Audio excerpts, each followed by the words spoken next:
wabarakatuh. Hai, perkenalkan nama saya Aam Amalia dengan nomor NIM 230600143. Saya dari kelas B1 PGSD non-reguler angkatan tahun 2023. Saya dari Prodi Pendidikan Guru Sekolah Dasar dari IKIP Siliwangi.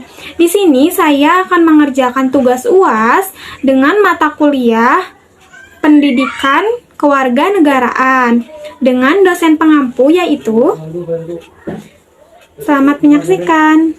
Rumah seharusnya menjadi tempat bagi kita untuk merasa aman bersama orang yang kita cinta. Sayangnya, tak semua orang beruntung bisa merasakannya. Masih banyak perempuan yang menjadi korban kekerasan dalam rumah tangga. 1 dari 3 perempuan Indonesia pernah mengalami kekerasan oleh pasangan dan selain pasangan selama hidupnya. Hingga September 2019, telah terjadi 6.900 kasus kekerasan dalam rumah tangga. Ada 4 bentuk tindakan kekerasan dalam rumah tangga.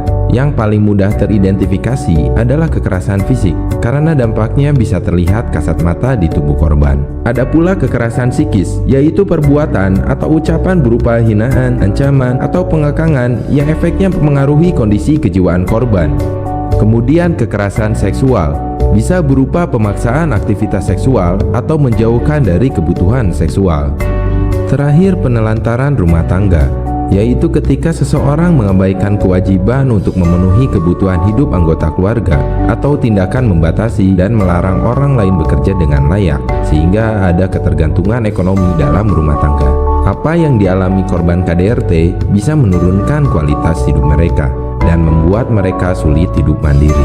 Perlu adanya upaya memulihkan dan mengembalikan hak-hak korban KDRT, karena sebenarnya undang-undang telah menjamin hal tersebut.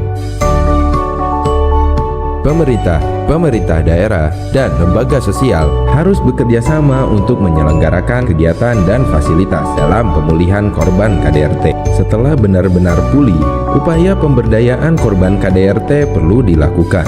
Syaratnya, mereka harus benar-benar sembuh dari kekerasan fisik, telah mendapatkan layanan psikis, dan mau memilih bentuk pemberdayaan yang sesuai kebutuhannya.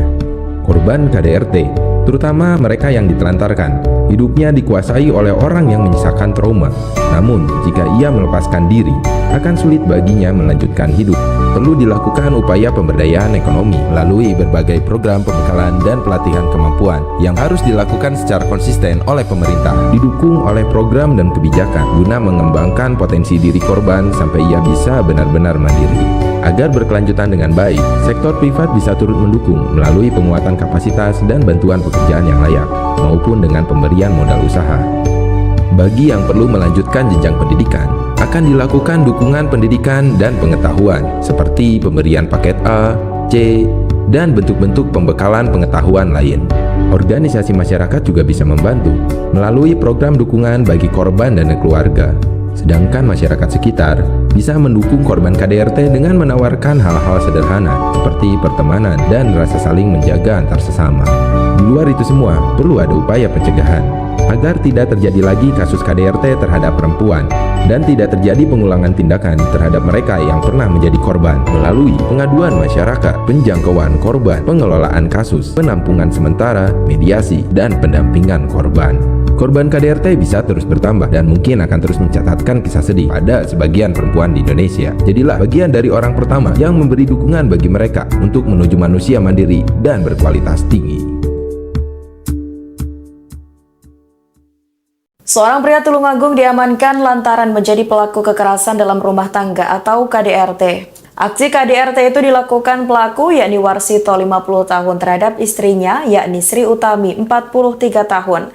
Kapolres Tulungagung AKBP Handono Subiakto memberi keterangan. Aksi itu dilakukan pelaku di kediamannya wilayah Desa Besole, Kecamatan Besuki, Kabupaten Tulungagung pada Jumat 24 Juni 2022. Korban, lanjut Handono, sempat menyebut rumah tangganya pincang karena penghasilan suaminya lebih kecil. Hal ini yang menyebabkan Warsito naik pitam hingga menyerang istrinya. Mereka sempat terlibat aksi saling cakar yang membuat Warsito mendapat luka di dahinya. Saat kejadian, tersangka mencekik istrinya sampai lemas hingga terjatuh dari tangga. Korban lalu terkapar dan kondisi tak bernafas hingga membuat Warsito panik. Warga pun tidak ada yang curiga dan segera melakukan pemulasaran jenazah. Kasus ini terungkap berkat kejelian personel Inafis Satreskrim Polres Tulungagung yang memeriksa tubuh korban. Saat itu ditemukan tanda-tanda kekerasan yang tidak wajar. Jenazah Sri Utami kemudian menjalani autopsi untuk memastikan penyebab kematiannya. Kini pelaku pun diamankan dan mendapatkan hukuman. Terima kasih sudah nonton.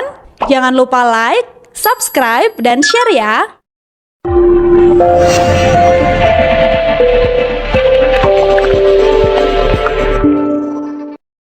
Menurut pandangan saya, pemberdayaan korban KDRT adalah upaya penting menuju pemulihan dan pencegahan.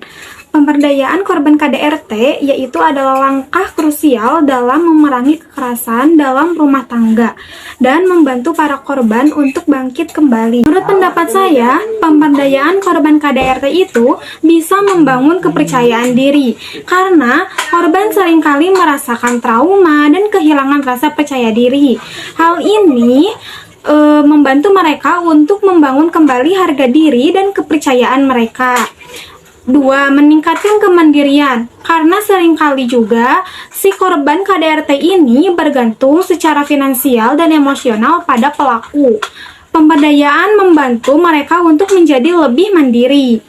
Dan ada juga pencegahan kekerasan ulang. Biasanya korban yang diberdayakan lebih mampu untuk mengenali tanda-tanda bahaya dan melindungi diri mereka dari kekerasan di masa depan. Nah, masalah KDRT ini memiliki dampak luas dan jangka panjang bagi korban. Contoh misalkan dampak fisik, yaitu luka memar, patah tulang, bahkan bisa juga dengan kematian.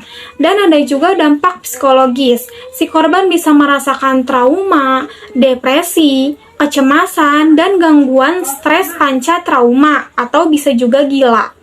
Dan ada juga dampak sosial.